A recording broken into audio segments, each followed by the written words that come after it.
everybody. Hello. Hello, kids of Deeper Waters and the Vine and any other kids that might be watching. Can I just say to our Deeper Waters and Vine kids, I miss you guys so much. So much. But I'm glad that I can talk to you on Facebook. Isn't that cool?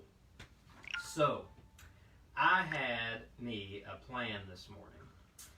Well, actually this week. And I was going to read you a story that someone else had written.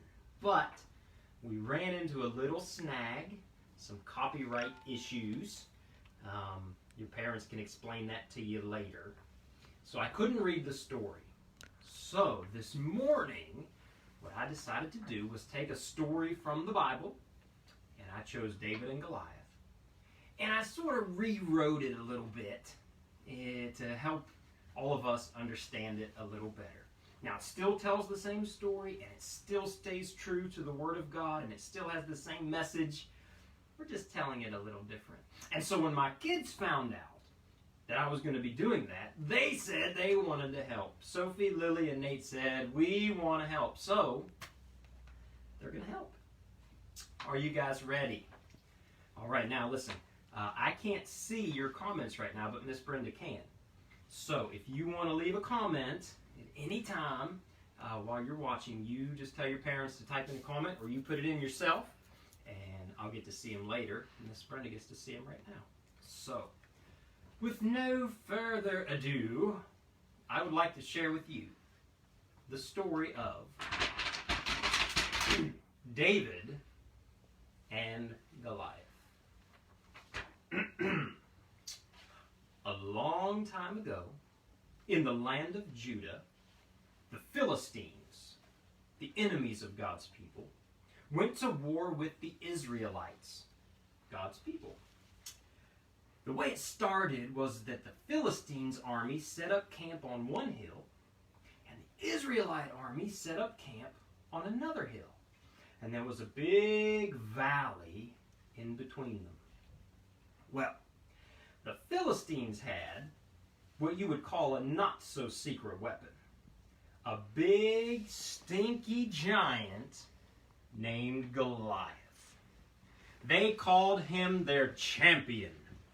He was 9 feet 9 inches tall. That means if I was standing toe-to-toe with him, I'd probably get my nose stuck right in the middle of his big old hairy belly button. He had a big bronze helmet on his noggin and a coat of armor that weighed 125 pounds. That's probably about what David's whole body weighed. Besides that, Goliath had armor on his legs, a big shield, and a long, pointy spear, perfect for making a David-sized shish kebab. Every day, Goliath stepped out in front of the Philistine army and yelled across the valley to the Israelites. He would take in a big breath, and in his deep, gianty voice would say, "Fee, fi, fo, fum. I smell the blood of an Englishman." No? Oh, wrong giant. I'm sorry. No, my mistake. He would take in a big breath and say, "Why do you come out and line up for battle? Am I not a Philistine? And are you not the servants of Saul? Choose a man and have him come down to me. If he is able to fight and kill me, we will become your subjects. But if I overcome him and kill him, you will become our subjects and serve us." Well, when you think about it, that did make a lot of sense. Instead of having a full-out Royal Rumble with everyone getting their clothes all torn and messy, the Philistines wanted to have a 1v1 championship match that decided it all. It would be a lot safer and save a lot of money on doctor bills. Plus, the Philistines had Goliath, and no one could possibly beat him. or so they thought. David was a young man, the youngest in his family. He was handsome but small, and spent most of his time out in the fields herding his father's sheep and writing songs to God.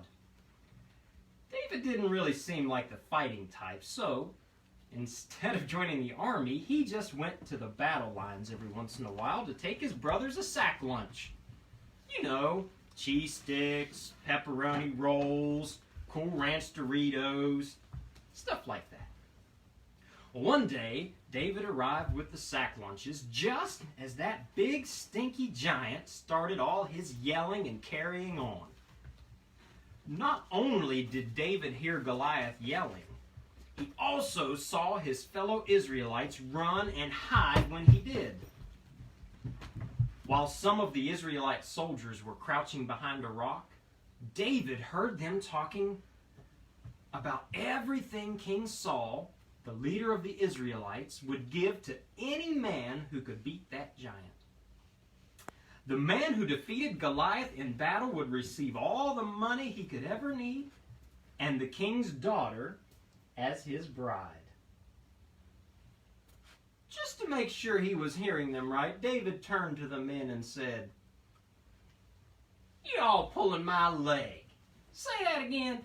What's the prize for the feller who whoops that overgrown bag of hot air over there?" And they told him again. More money than he could ever need, and the king's daughter as his bride. When David's brothers heard what he had been asking, they got really mad at him. "Get out of here," they said. "The only reason you came down here is to watch somebody get beat up." They pretended they were mad because David was there to see the battle.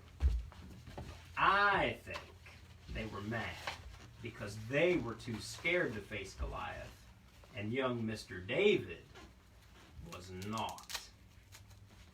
Well, after hearing all this, David went right to King Saul. "King Saul," he said, "don't be scared on account of that big stinky giant. I'll whoop him for you." "Young man," said King Saul, "you can't engage in combat against Goliath. Why, you are short in stature, and the Philistine champion has been a warrior from his youth." David paused for a minute, and then he looked up at the king just as serious as he could be. "Yeah, I reckon it does look a little one-sided. He is a biggin, and I am a little on the short side. But, you know, I remember one time out in the field, when I was watching my daddy's sheep, I heard a horrible sound. A lion had grabbed a hold on one of those defenseless little sheep and was carrying it off as his dinner. I know it wasn't the smartest thing to do, but I really trusted that God was with me and would help me. So you know what I did? I went after it. And I killed that lion with nothing but a slingshot and my bare hands." Same thing happened a few months later, only this time with a bear. Why, I had that big furry thing around the neck and he was tapping out before he knew what hit him. And the way I figure it, if God can give me the strength to whoop a lion and a bear all by myself, then he can help me whoop that big stinky giant over there just the same. King Saul let out a sigh. He didn't like the idea, but David was the only one crazy enough to give it a try. He put his own equipment on David to help him.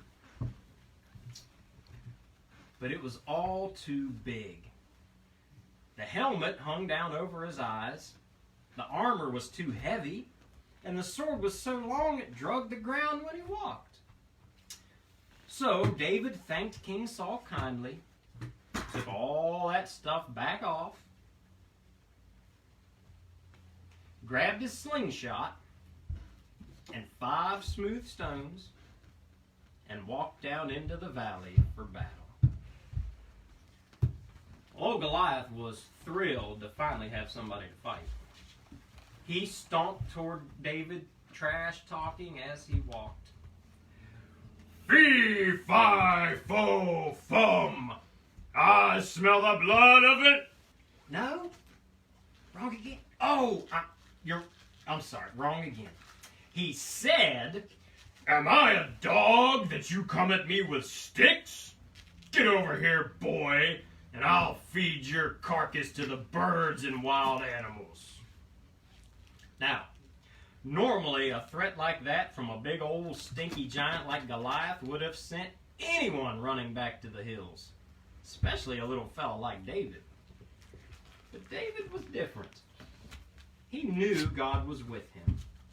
David said to that giant, "You come against me with sword and spear and javelin and all them weapons like that. But I come against you in the name of the Lord Almighty, the God of the armies of Israel." And David put one of those smooth stones in his sling and took off toward Goliath, whirling that thing above his head as he went. When he got within a good slingshot firing distance, he flung that stone at Goliath just as hard as he could. It flew through the air, whistling as it went, and caught Goliath, the champion of the Philistines, right on the forehead. His big old eyes went crossed, and that big stinky giant fell to the ground with a thud. When the Philistines saw their champion lying face down in the dirt, they took off just as fast as they could. The Israelites, with their newfound courage, took off after them and won the battle. You see, David didn't defeat Goliath and rescue the Philistines because he was strong or a great fighter.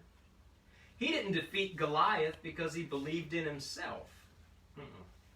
David defeated that big, stinky, undefeatable giant because David had faith in God.